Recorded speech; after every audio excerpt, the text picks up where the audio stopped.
नमस्कार दोस्तों। 28वीं योगिनी विकटांगना देवी योगिनी साधना में एक महत्वपूर्णता रखती है। योगिनी साधना में विकटांगना देवी का अलौकिक रूप में पूजा की जाती है। 64 योगिनी के समूह में विकटांगना 28वीं योगिनी है। विकटांगना योगिनी के जन्म और उनके कथा के बारे में आपको बताता हूँ। विकटांगना योगिनी का जन्म एक विशेष कारण से हुआ था। पौराणिक कथा से जब ब्रह्मांड में अनर्थ और अराजकता का प्रकोप बढ़ गया और राक्षसों ने देवता और मानवों को त्रस्त कर दिया, तब आदिशक्ति ने तंत्र साधना और योग सिद्धि के सहायता से योगिनी का सर्जन किया। विकटांगसुर नामक एक असुर ने कठिन तपस्या कर ब्रह्मा जी से वरदान मांग लिया था कि उसे देवता, मानव या साधारण शक्ति नहीं मार सकती। इसी कारण उसने आसुरी साम्राज्य की विस्तार कर लिया और देवी देवताओं को स्वर्ग से हटा दिया।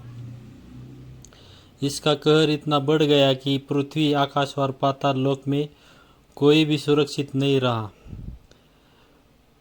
देवता ब्राह्मण, विष्णु और महेश जी के पास गए, लेकिन तीनों देवताओं ने कहा कि इस समस्या का समाधान केवल आदिशक्ति कर सकती है।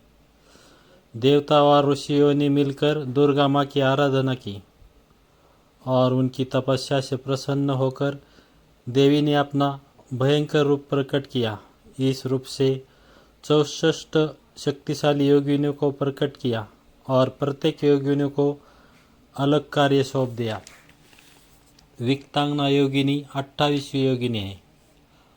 उन्हें विकटासुर नामक असुर का अंत करने का काम सौंप दिया गया था। विकटांगना का जन्म एक दिव्य प्रकाश से हुआ था। वो तेज इतना अद्वितीय था, इतना स्वरूप भयानक था कि शत्रु उनको देखते ही भयभीत हो जाते थे। विकटांगना योगिनी का स्वरूप रहस्यमय और भयंकर है।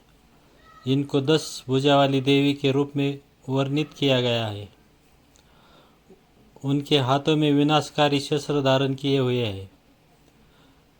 त्रिशूल जो शक्ति विनाश का प्रतीक है, खड्ग जो धर्म की रक्षा करता है, चक्र जो अधर्म का नाश करता है, गदा जो अज्ञान को नष्ट करता है, धनुष्य बाण जो लक्ष्य और सिद्धि का प्रतीक है, अग्नि जो शुद्धि और तपस्या का प्रतीक है।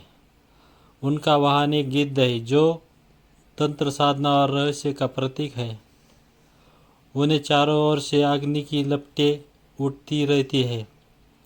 उनके तेज इतने शक्तिशाली है कि अंधकार अपने आप ही नष्ट हो जाता है। देवी विकटांगना ने विकटासुर से युद्ध करने के लिए अपनी योगिनी सेना का नेतृत्व किया।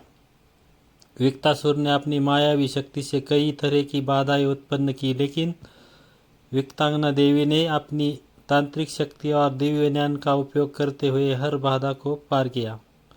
विकटासुर के सेनापति रक्तबीज को वरदान था कि उसके प्रत्येक रक्तबीज एक नया राक्षस उत्पन्न होगा।